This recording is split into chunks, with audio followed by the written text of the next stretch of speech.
¿Cuál es tu percepción de Jesús? Nuestra percepción de Jesús trae consecuencias importantes. Algunos son indiferentes en cuanto a Él. Otros lo rechazan de frente.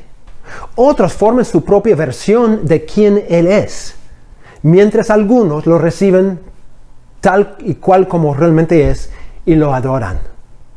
Sea lo que sea nuestra respuesta, hay consecuencias, porque nuestra percepción de Cristo afecta mucho nuestro destino eterno. Si no lo conocemos tal y cual como verdaderamente Él es, no lo podemos honrar como Él merece. Y si no lo honramos como Él merece, no nos vamos a salvar. Así de simple es el asunto. Entonces, conocerlo tal y cual como Jesús realmente es muy importante para nuestro destino final. Un texto que demuestra este punto se encuentra en el Evangelio de Juan, capítulo 5, del 19 a 29, donde Jesús da una defensa contra un grupo de judíos que lo rechazaban por completo. O sea, vamos a ver cómo Cristo responde frente a un grupo de personas que querían matar a Jesús. Este texto se encuentra en medio de una serie de conflictos entre Jesús y los líderes de los judíos, entre los capítulos 5 y 7 del Evangelio de Juan. En el contexto inmediato, en Juan 5, del 1 al 18, vemos a Jesús sanando a un hombre que sufría profundamente por 38 años.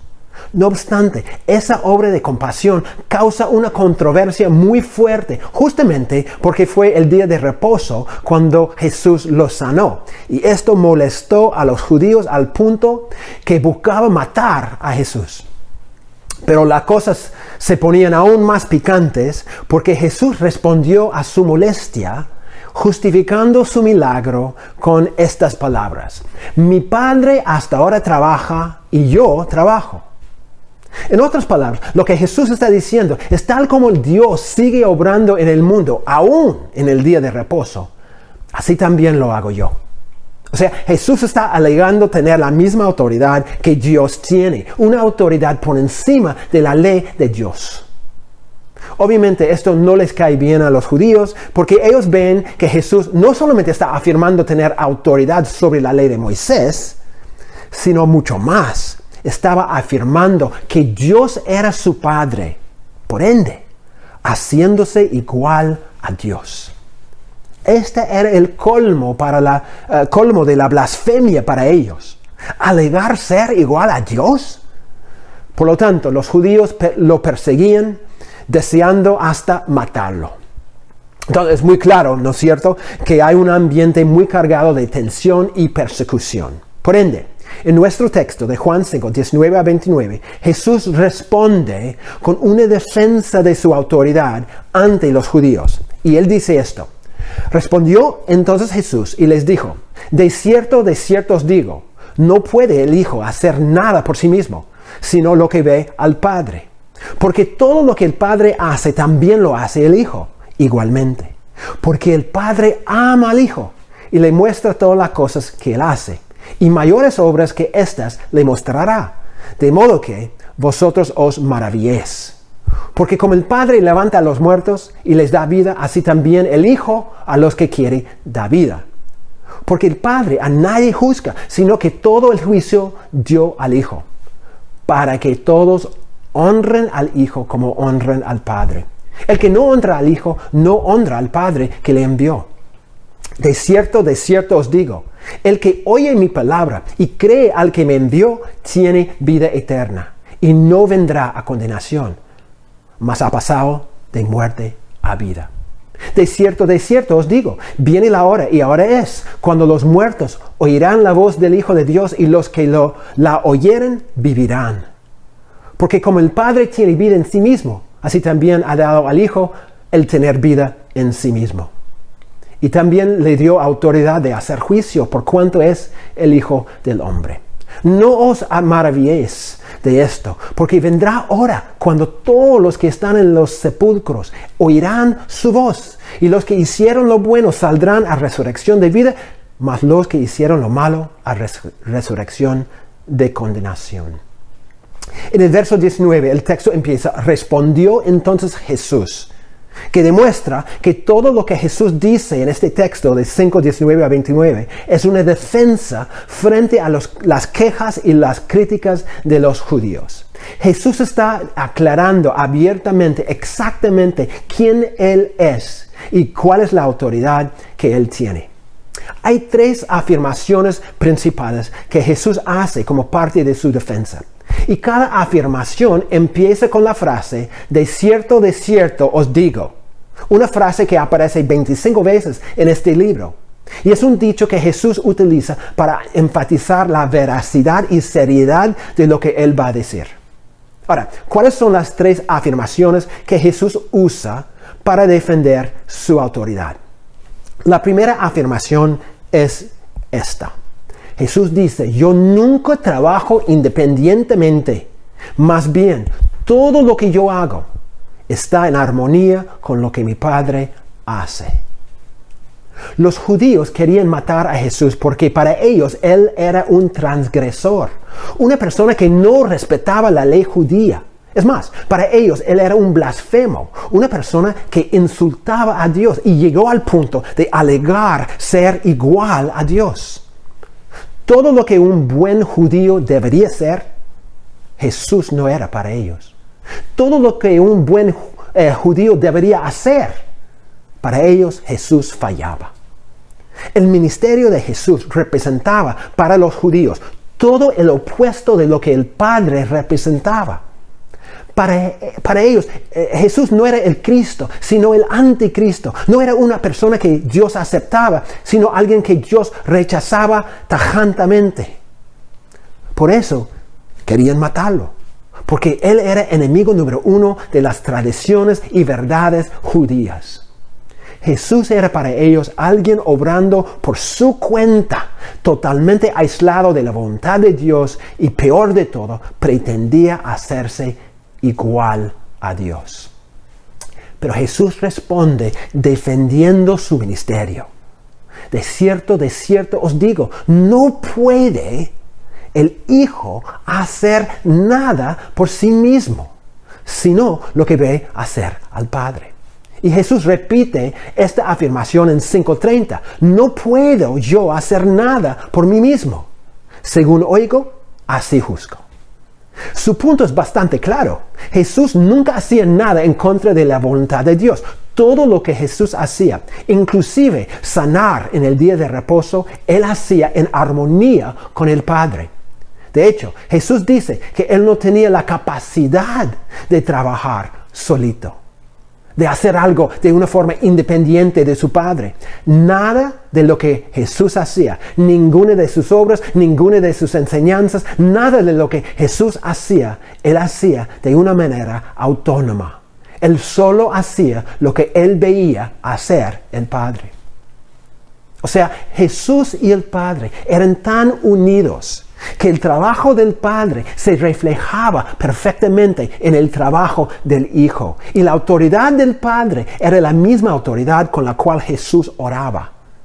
Aún sanar en el día de reposo, lejos de ser un acto de rebelión, era un reflejo del obrar del Padre. Jesús nunca era capaz de hacer algo que era aislado, separado de su Padre. Pero ¿por qué era imposible que el Hijo actuara de una manera independiente del Padre? Bueno, Jesús contesta con 4 por qué. 4 razones por qué Él siempre actuaba conforme a lo que el Padre hacía. Primer por qué. En la última parte del verso 19. Porque todo lo que Cristo hacía era igual a lo que el Padre hacía. Jesús dice, porque todo lo que el Padre hace, también lo hace el Hijo igualmente. O sea, no hay nada que el Padre puede hacer que el Hijo no puede hacer. Y el Hijo no hace nada que el Padre no hace. Hay un complemento perfecto entre los dos. El Padre se refleja perfectamente en el Hijo. El segundo por qué, en el verso 20. Jesús dice, porque el Padre ama al Hijo y le muestra todo lo que hace. Si Jesús solamente hace lo que ha visto el Padre hacer, entonces cuanto más ve las cosas, las obras del Padre, más cosas Él hará. Por ende dice el verso 20, porque el Padre ama al Hijo y le muestra todas las cosas que Él hace, y mayores obras que éstas le mostrará, de modo que vosotros os maravilléis. Hay una relación íntima, un amor profundo entre el Padre y el Hijo, un amor muy especial. Y ese amor le motiva al Padre a mostrar a Jesús todo lo que Él hace. No ha escondido nada. Es más, el Padre va a mostrar a Jesús aún más obras en el futuro. Obras increíbles que Jesús dice que va a dejar a los judíos atónitos. Y esa revelación de sus obras al Hijo permite que Cristo haga todo lo que el Padre hacía. Entonces, lejos de ser alguien que Dios odia, como pensaban los judíos, Cristo es sumamente amado por el Padre. Número 3, el tercer por qué. Verso 21. Porque tal como el Padre resucita a los muertos, así también hace el Hijo. Ese tercer motivo es impresionante. Jesús explica, porque como el Padre levanta a los muertos y les da vida, así también el Hijo a los que quiere da vida. Jesús no solamente puede sanar, sino puede resucitar. Él puede hacer exactamente lo que el Padre hace, levantar a los muertos y darles una nueva vida. ¡Qué alegación tan increíble! Todos sabían que solo Dios tenía las llaves de la vida y la muerte. No obstante, aquí está Jesús alegando tener el mismo poder de Dios para resucitar a los muertos. Los judíos eran totalmente ofendidos porque Jesús llamaba a Dios su Padre. Pero cuánto más ahora que Él dice que podía hacer lo que solo Dios puede hacer, levantar a los muertos. Y el cuarto por qué, el verso 22.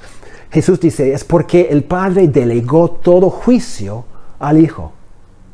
El cuarto motivo dice, porque el Padre a nadie juzga, sino que todo el juicio dio al Hijo. Aquí hay una ironía bastante interesante. Aquí están los judíos juzgando a Jesús por una sanación que Él hizo, deseando matarlo porque creen que Él merece morir por su blasfemia. O sea, ellos están juzgándolo, quieren juzgarlo hasta el último. Pero Jesús les revela que no es el Padre que va a juzgar a Jesús, sino es el mismo Jesús que es el juez de todos y que va a juzgar hasta los mismos judíos que lo querían matar. Todo el juicio ha sido delegado a Jesús. Bueno, Jesús concluye esta primera línea de defensa con su propósito, o el propósito, mejor dicho. ¿Cuál es el propósito por el cual el Padre ha delegado toda esta autoridad al Hijo?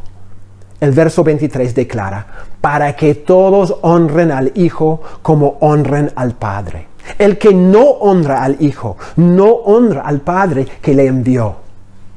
El motivo del Padre en dar al Hijo su misma autoridad era para que el Hijo reciba el mismo honor que el Padre recibe. Que todos, hasta esos judíos que querían matar a Jesús, que todos adoran a Jesús como se adora a Dios Padre. Jesús es digno. Jesús merece la misma adoración que el Padre.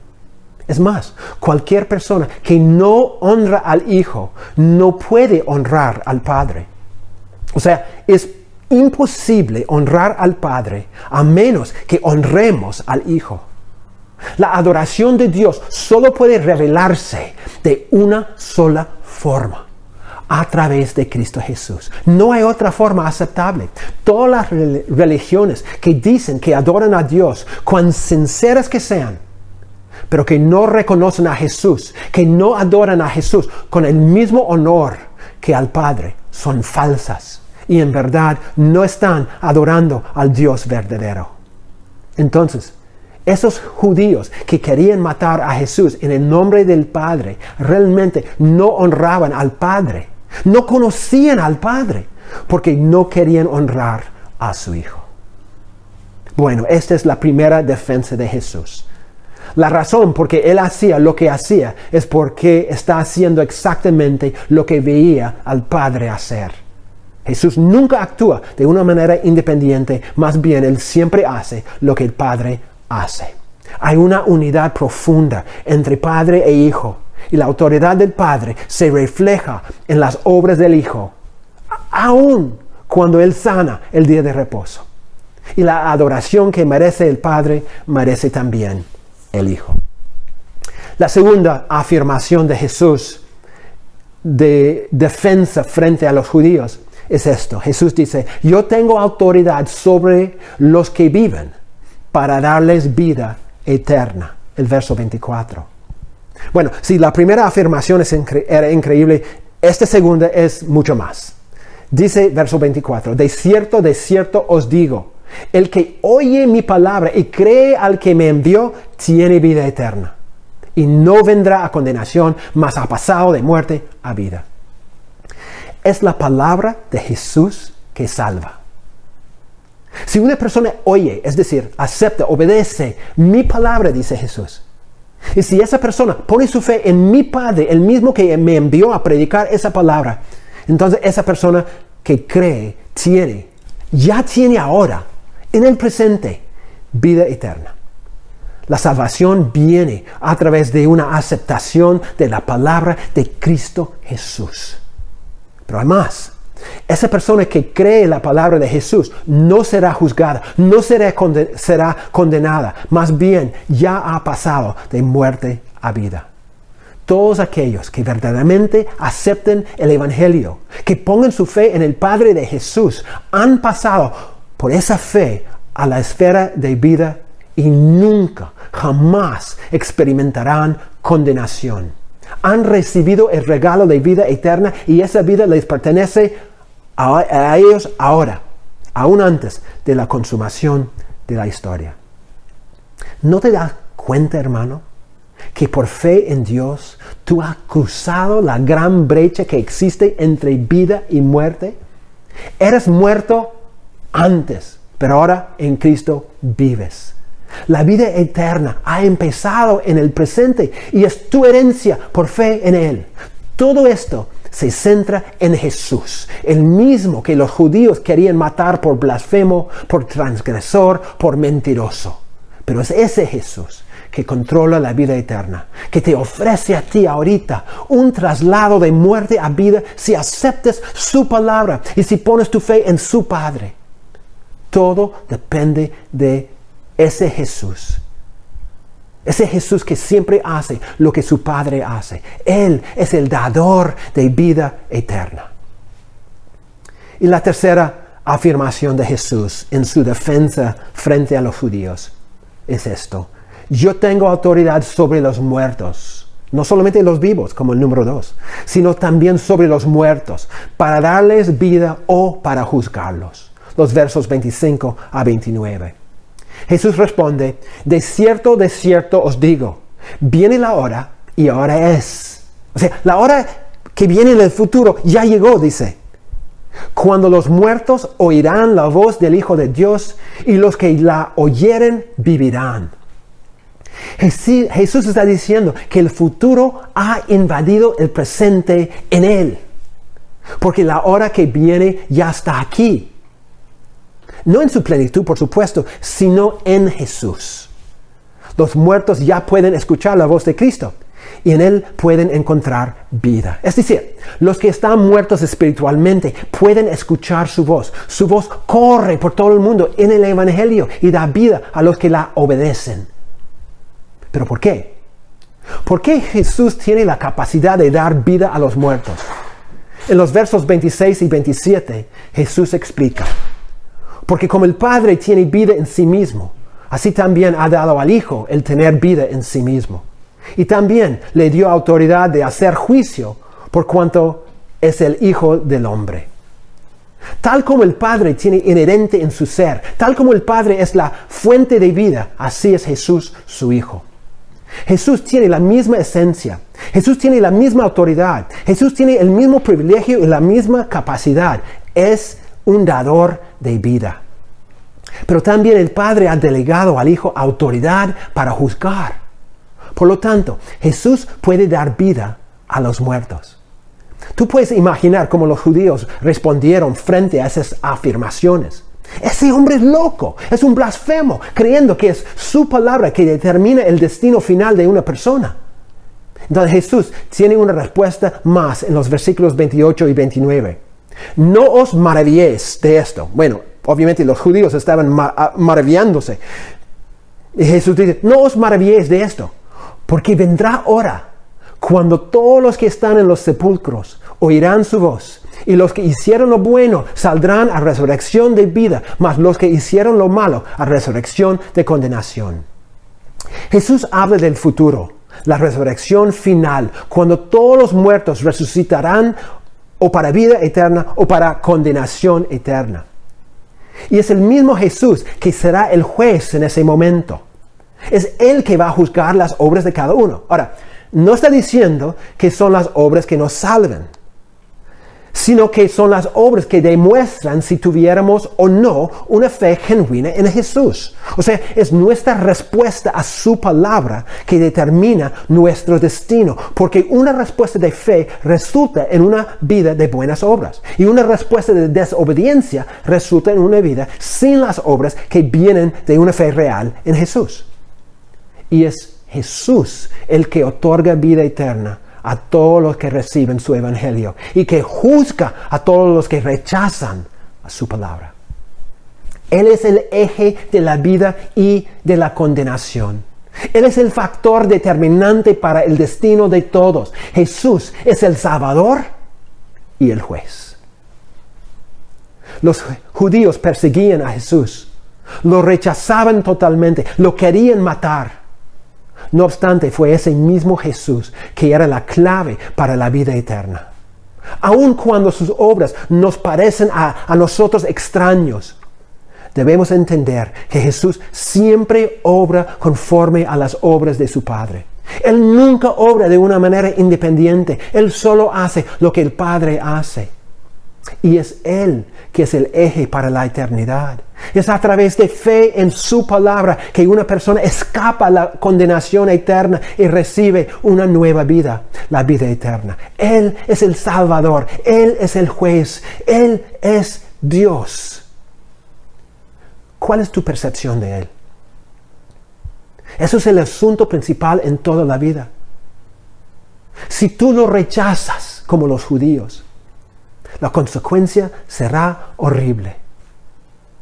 Oh, tú puedes seguirlo. Puedes aceptar su palabra y gozar de la consecuencia increíble, vida eterna. Jesús te invita hoy día a recibir por fe su palabra y recibir de las manos del mismo Jesús la vida eterna.